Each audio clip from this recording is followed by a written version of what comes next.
चलिए अब बात करते हैं स्पेशल रिपोर्ट की। एक वक्त था जब प्रियंका गांधी मां सोनिया गांधी की तरह राजनीति में एंट्री नहीं करना चाहती थी, लेकिन अब वक्त और सोच दोनों ही बदल चुके हैं। प्रियंका गांधी अब तक उत्तर प्रदेश में मुख्यमंत्री योगी आदित्यनाथ का मुकाबला करती थी, लेकिन अब उन्होंने संसद में प्रधानमंत्री मोदी से भी टकराने का फैसला कर लिया है। वायनाड से उपचुनाव लड़ने का ऐलान करने वाली प्रियंका क्या अब कांग्रेस में बड़ी भूमिका में नजर आने वाली है?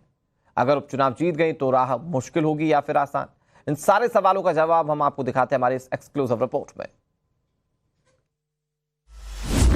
25 साल पहले 1999 में प्रियंका गांधी ने कहा था कि मैं राजनीति के लिए नहीं बनी। 2019 में इलेक्शन लड़ने पर सवाल हुआ तो जवाब दिया, मैं चुनाव नहीं लड़ूंगी।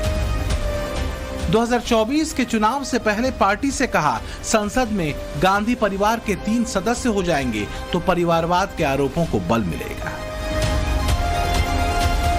कई बार पॉलिटिकल डेब्यू से इनकार करने वाली प्रियंका गांधी फाइनली चुनाव लड़ने के लिए तैयार हो ही गई। वो राहुल गांधी की खाली की गई वायनाड सीट से उपचुनाव में उतरेंगे। बहुत खुश हूँ मैं। I am very happy to be able to represent Wayanad and all I'll say is that I won't let them feel his absence. As he said, he'll come many times with me, but I will work as hard and I will try my best to make everybody happy and to be a good representative. 20 साल पहले रायबरेली से political activity start करने वाली Priyanka Gandhi 2093 kilometre दूर वायनाड से सियासी पारी शुरू करेंगी। और अगर वो उपचुनाव जीत गई तो ऐसा मौका पहली बार होगा जब गांधी परिवार के 3 सदस्य संसद में होंगे। सोनिया गांधी राजस्थान से राज्यसभा सांसद हैं और राहुल गांधी रायबरेली से लोकसभा सांसद। कांग्रेस निश्चिंत है कि प्रियंका भी आसानी से चुनाव जीतकर पहली बार लोकसभा में मौजूदगी दर्ज कराएंगी। और बीजेपी इसलिए प्रियंका के चुनाव पूर्व संकल्प को दोहराकर सवाल उठा रही है, गांधी परिवार के परिवारवाद पर अटैक कर रही है।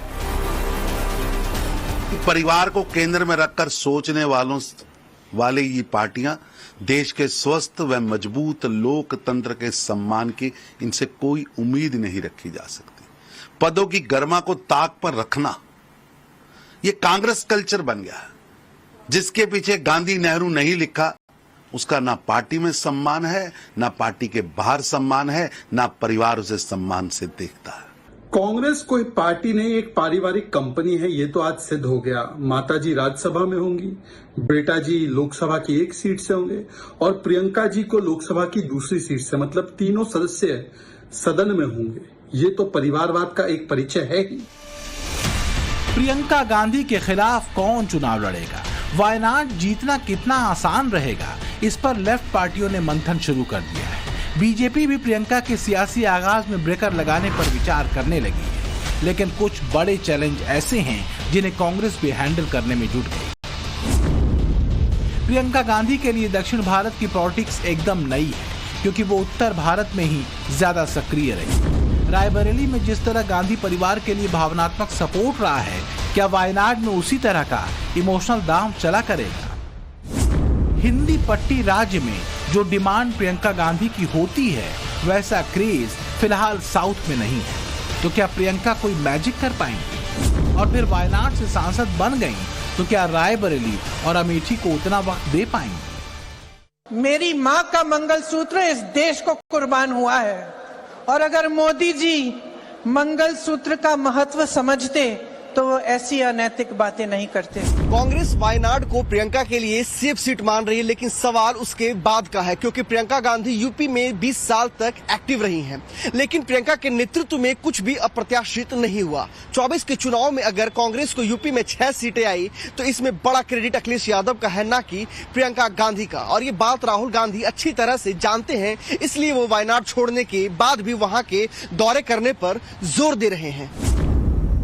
प्रियंका वायनाड से चुनाव लड़ेगी, मगर मैं भी पीरियोडिकली वायनाड जाऊंगा और जो वायदे हमने वायनाड को किए थे उनको हम पूरा करेंगे।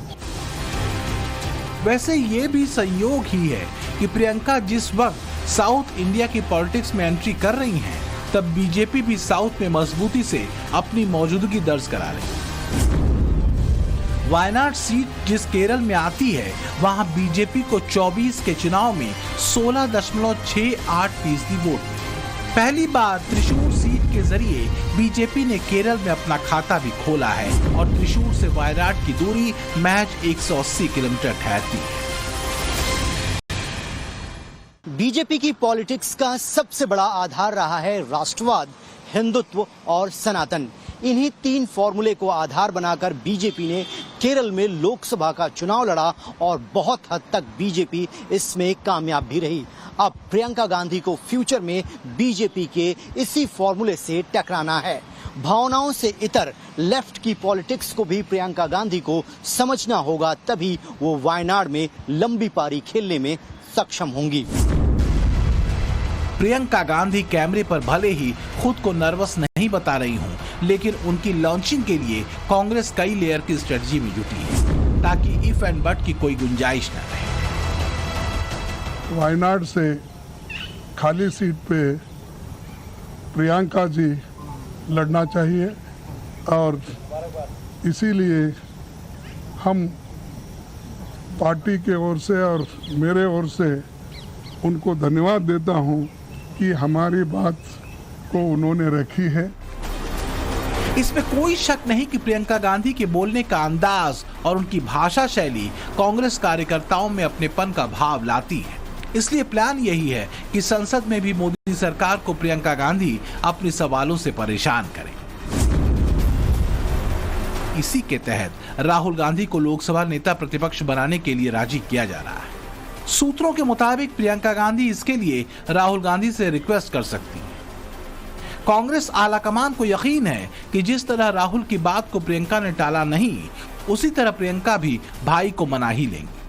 ऐसा होने की सूरत में भाई बहन की जोड़ी संसद में डबल अटैक करेगी। राहुल उत्तर भारत से जुड़े सवाल पूछेंगे, प्रियंका साउथ की पॉलिटिक्स का गेयर लगाएंगे। जो प्रियंका गांधी कांग्रेस के अंदर सबसे ज्यादा लोकप्रिय चेहरा है, उन्हें तो कांग्रेस का अध्यक्ष बनाना चाहिए था। उन्हें कांग्रेस की कमान सौंपनी चाहिए। बाई इलेक्शन में, उपचुनाव में लोकसभा का टिकट दे करके तो प्रियंका गांधी का कद और छोटा करने की कोशिश हो रही है। लेकिन फिर भी वो एक नई पारी की शुरुआत कर रही है। मेरी शुभकामनाएं हैं। प्रियंका गांधी की वायनाड से दावेदारी के बाद एक बात क्लियर हो चुकी है कि कांग्रेस में राहुल गांधी की भूमिका उनसे बड़ी रहने वाली है। लेकिन क्या दक्षिण भारत में वो कांग्रेस को मजबूत कर पाएंगी? क्योंकि गांधी परिवार पर दक्षिण भारत की सीटों को अधर में छोड़ने का भी आरोप लगता रहा है। इससे पहले इंदिरा गांधी ने चिकमगलूर से उपचुनाव जीतने के बाद उसे छोड़ दिया था। सोनिया गांधी ने भी इसी तरह बेल्लारी का सांसद चुने जाने के बावजूद अमेठी को तरजीह दी थी और अब राहुल गांधी ने वायनाड के बजाय रायबरेली को तरजीह दी। हालांकि परिवार का सदस्य ही उसी सीट से चुनाव लड़ेगा, ये भी पहली बार हुआ है। इसलिए प्रियंका गांधी को लेकर कई तरह के दावे हैं। कांग्रेस उन्हें बदले समीकरण के साथ किसी भी हाल में संसद पहुंचाना चाहती है। जैसे भी कोई भी मेरे से पूछता था कि आप राजनीति में कब अपना पहला कदम लेंगे या संसद में कब देख सकते हैं आपको, तो मैं हमेशा कहता था कि पहले प्रियंका आए, सांसद बने, उसके बाद मैं शामिल होऊंगा। तो मैं बहुत खुश हूं कि राहुल ने डिसाइड किया कि प्रियंका को वायनाड से लड़ना चाहिए। तो अभी चुनाव का समय आएगा, फिर से प्रचार होगा और मैं उम्मीद करता हूं कि वायनाड की जनता प्रियंका को भारी बहुमत से जिताकर संसद में वो भाग लें। उनकी जगह वही है, उनकी जगह है संसद में। ये खाली वो बहुत समय से प्रचार करते हैं और मेहनत करते हैं पार्टी के लिए, और मुझे हमेशा मैंने कहा है और इस बारी मैं लड़ा हूं उसके लिए कि प्रियंका को जरूर संसद में होना चाहिए। कांग्रेस प्रियंका गांधी की दावेदारी के जरिए एक साथ कई निशाने साधना चाहती है। दक्षिण भारत के किले को बचाए रखने पर भी उनका फोकस है, तो राहुल गांधी के जरिए उत्तर भारत को साधने का फॉर्मूला है।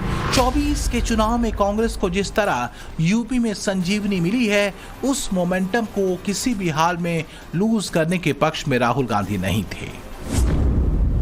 गांधी परिवार में जवाहरलाल नेहरू और फिरोज गांधी एक साथ संसद पहुंचे। उनके बाद इंदिरा गांधी को संसद में एंट्री करने का मौका मिला।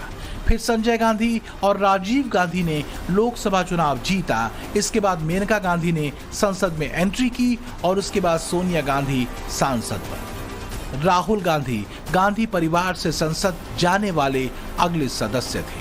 फिर वरुण ने 2009 में लोकसभा का चुनाव जीता। अब उपचुनाव जीतने की सूरत में प्रियंका गांधी इस परिवार की 10वीं सदस्य होंगी। इसी ट्रैक रिकॉर्ड को देखते हुए कांग्रेस में बधाइयों का दौर शुरू हो गया है।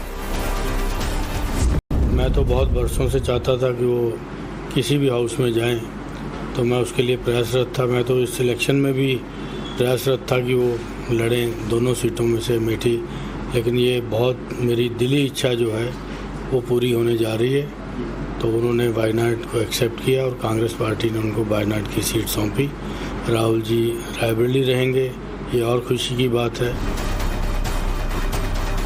प्रियंका गांधी के लिए कांग्रेस में बहुत पहले से ही फील्डिंग की जा रही थी, लेकिन वो इस जिम्मेदारी को उठाने के लिए तैयार नहीं हुई थी। माना जा रहा है कि जिस तरह कांग्रेस का स्कोर 99 तक पहुंच गया है, उसमें प्रियंका को आस नजर आ रही है। कांग्रेस के अंदर खबर है कि प्रियंका की भूमिका सिर्फ यूपी तक सीमित नहीं रखी जाएगी, उन्हें पार्टी के भीतर कोई बड़ा पद दिया जा सकता है। और जिस तरह अगले लोकसभा चुनाव से देश की संसद में 33% महिलाओं की एंट्री अनिवार्य हो जाएगी, वहां प्रियंका की मौजूदगी कांग्रेस में नया जोश ला सकती है। हालांकि बीजेपी प्रियंका गांधी के वायनाड जाने के फैसले को राजनीतिक भूल बता रही है। अपोजिशन बहुत मजबूत पोजीशन में है और भारतीय जनता पार्टी के पास मेजॉरिटी नहीं है। ये तो सही है कि उन्होंने सरकार बना ली है, लेकिन उनके अपने दम पर कोई मेजॉरिटी नहीं है। इसलिए मुझे लगता है कि लड़ाई अब बहुत तेज़ होगी और भारतीय जनता पार्टी को हर तरह पे एक्सपोज किया जाएगा। 24 के चुनाव को कांग्रेस अपने लिए फील गुड फैक्टर मान रही है। खबर यही है कि प्रियंका को बहुत बड़ी चुनौती उपचुनाव में नहीं मिलने वाली, लेकिन चैलेंज दक्षिण भारत की राजनीति को समझने का है और इसके लिए उन्हें बैलेंस बनाना होगा। हालांकि इसके लिए प्रियंका ने शुरुआत कर दी है। वायनाड से दावेदारी कंफर्म होते ही पब्लिक कनेक्ट के लिए नई टीम बनाने की तरफ उन्होंने कदम बढ़ा दिए हैं। ब्यूरो रिपोर्ट, टाइम्स नाउ, नव भारत।